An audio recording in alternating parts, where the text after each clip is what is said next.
뭐 글을 써야겠다 이런 생각을 갖다가 뭐 이렇게 한 건 아니고 다만 문학을 좋아하고 글을 좋아했습니다. 이런 그 책을 좀 많이 읽어보자 이런 생각을 하고 동시에 이제 시고통 읽고 좀 끄적거려 보기도 하고.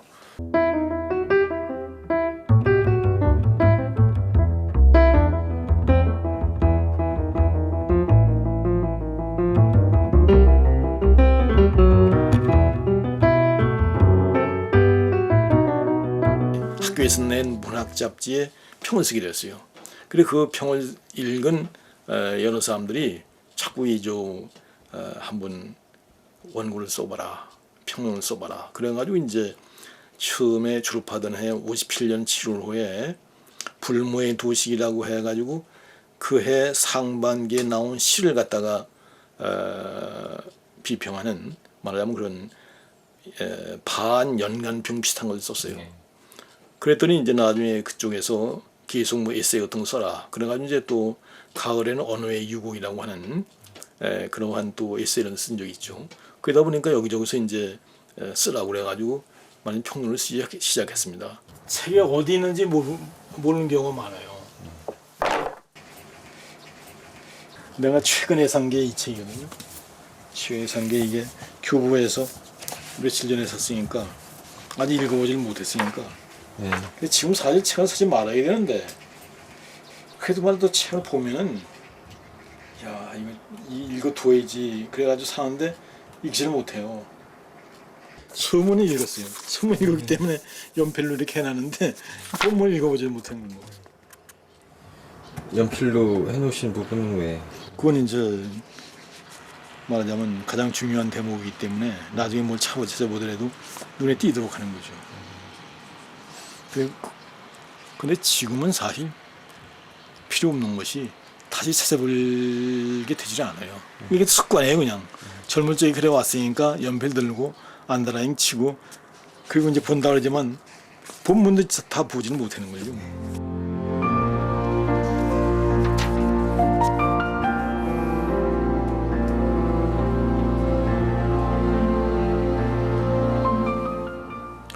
영문학을 공부를 해가지고 좋은 점이 있다면 좋은 글을 많이 읽었다는 거죠. 좋은 글을 많이 읽었다는 그런 그 느낌이 와요. 왜냐하면 글을 쓸 적에 막연히나마 그 전에 읽었던 것이 밑에 깔려 있어가지고 그 패턴을 따라서 글을 쓰게 되거든요. 그러니까 좋은 글을 많이 안 읽은 사람이 좋은 글을 쓰기는 매우 어렵다고 생각돼요. 근데 우리가 이제 외국 사람이 외국 문학을 공부할 적에 텍스트로 읽게 되는 책이라고 하는 것은 대개 그쪽에서도 몇 번이나 걸러가지고 정말 고전이라고 하는 것만 남아가지고 그것을 이제 외국 사람들이 공부하는 거거든요. 그러니까 거기에 쓰여진 글이라고 하는 것은 대개 정말 잘 쓰여진 글이죠.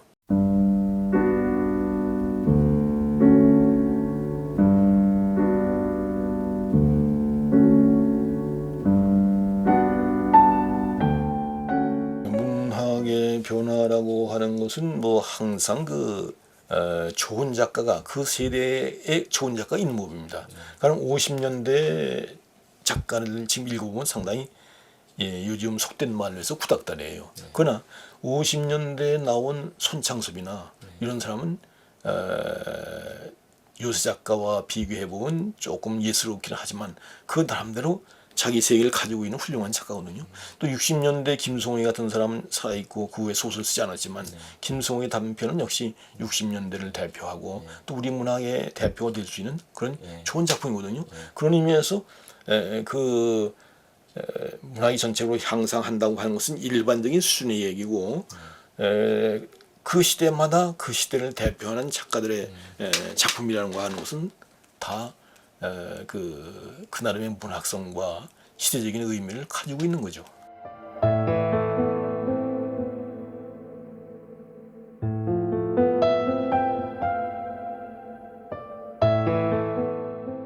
다만 이제 문학의 위기할 적에는 문학이 누려야 할 그러한 문화의 특권적인 위치를 완전히 상실했다 하는 건데 이것은 우리나라만의 현상이 아니고 이건 전 세계적인 현상이에요. 그러니까 대중 매체 특히 이런 뭐 텔레비의 보급이라든가 시청 매체 보급이라든가 인터넷 등장이라든가 이러니까 사람들의 관심이 다방면으로 분산된 거란 말이에요.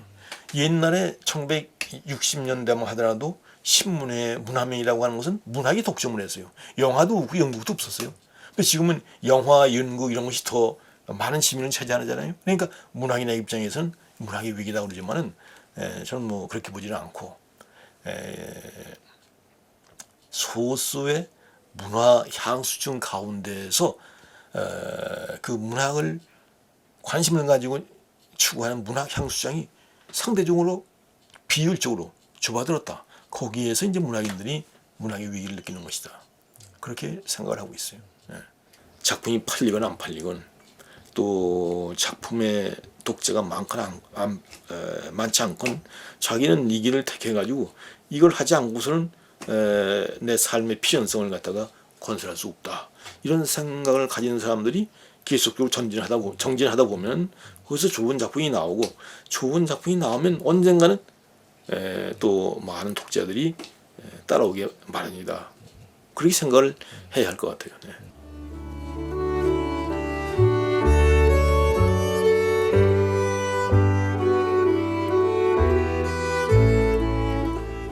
시를 쓰게 되는 동기는 다시 쓰게 되는 동기는 딴 게 아니고 우연한 기회였어요. 내가 이제 그때 처음 우리말판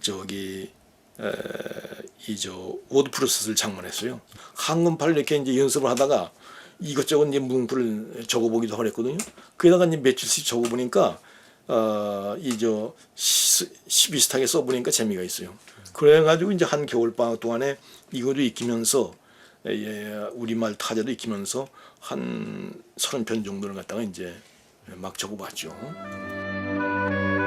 동시에 그것은 첫 시집이 아니라 내 생애의 유일한 시집이다 이렇게 생각을 했죠.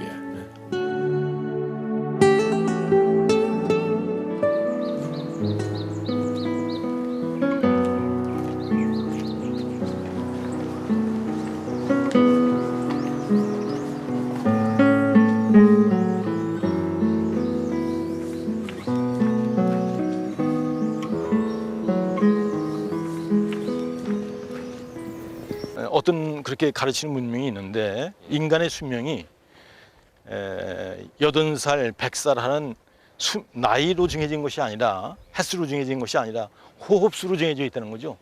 너는 그러니까 1000억 번만 호흡을 해라. 너는 1200억 호흡을 해라.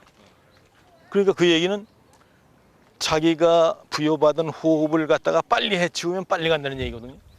그러니까 천천히 하면 오래 산다는 얘기예요. 근데 그 얘기는 그 문명권에서는 그러니까 매사에 서두르지 말고 마음을 추하게 먹지 말고 느긋하게 살아야지 오래 산다 이런 얘기예요.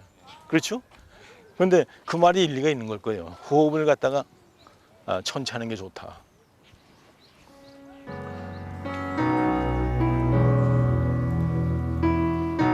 들판에 있는 조그만 오솔길 이런 것이 말하자면 자기가 혼자 외롭거나 할 적에 이렇게 거닐면서 가만히 관찰해 보면 다 그게 정답게 느껴지거든요.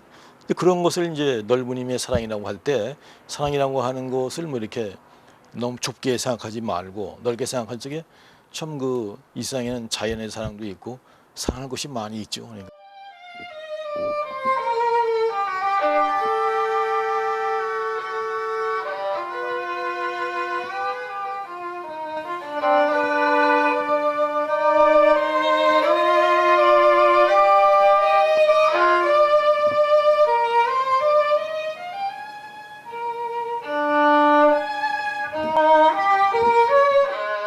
다 좋아요. 근데 특히 좋아하는 게 이제 역시 모차르트. 젊은 층엔 베토벤을 좋아했어요. 베토벤은 이게 일종의 군가입니다. 삶이라고 하는 전투장에서 말이지 군가예요. 그러니까 나도 우울하고 그럴 적엔 3번, 5번, 7번을 들으면 꽝꽝거리면서 말이지 군가처럼 말이지 이걸 저기해요. 그래서 우울할 적에는 그런 걸 하는데 보통 때는 모차르트 듣고 가끔가다 바하를 들으면 역시 그는 참 말이 좋고 그렇죠.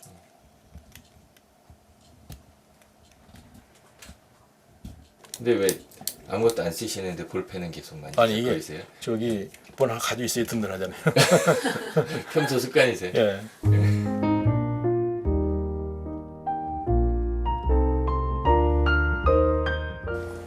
버리기 안 되더라고요 저거. 요 책상 위에 놓은 걸 쓰거든요. 근데 저쪽에 있는 게 되게 그것보다 좀 질이 나쁜 거예요. 근데 안 쓰거든요. 안 쓰면서도 그냥 또 버리기 안 돼가지고 이게 뚝 꽂아 두고 있는 거죠.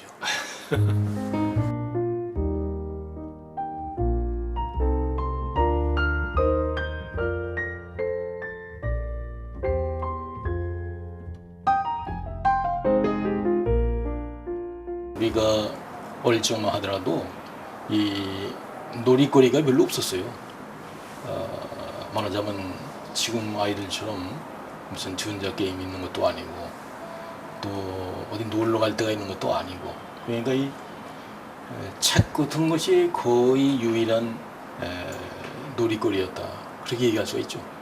어릴 적에 내가 흘린 눈물을 한번 기억해 보니까 내 자신을 위해서 내가 흘린 눈물이라고 하는 것은 좀쯤 기억이 나지 않고 책 속에서 남의 얘기를 듣고 너무나 그것이 안 돼가지고 눈물을 흘린 것이 기억이 나요. 그러니까 이렇게 슬픈 재미도 있고 또 아슬아슬한 재미도 있고 또 이제 주인공이 행복해지면 그 행복해지는 재미도 있고 뭐 그런 게 어릴 적에도 그 문학이 주는 일종의 대리 경험이었죠. 네.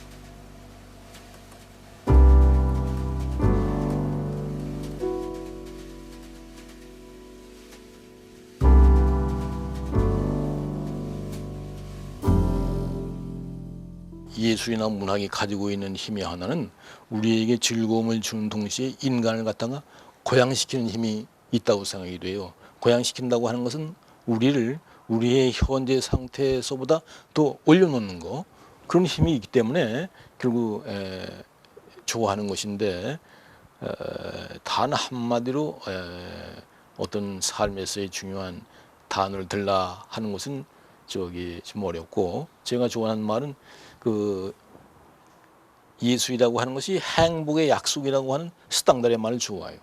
그리고 또 이해감이라는 말을 좋아하고 그러니까 우리가 행복을 아직 가지고 있지 못한데 행복이라고 하는 것은 이러이러한 것이다 하면서 행복을 이해감을 시키고 약속해 주는 것이 예술이다 이런 얘기죠. 그런 말은 참 좋아한다 그런 말씀입니다.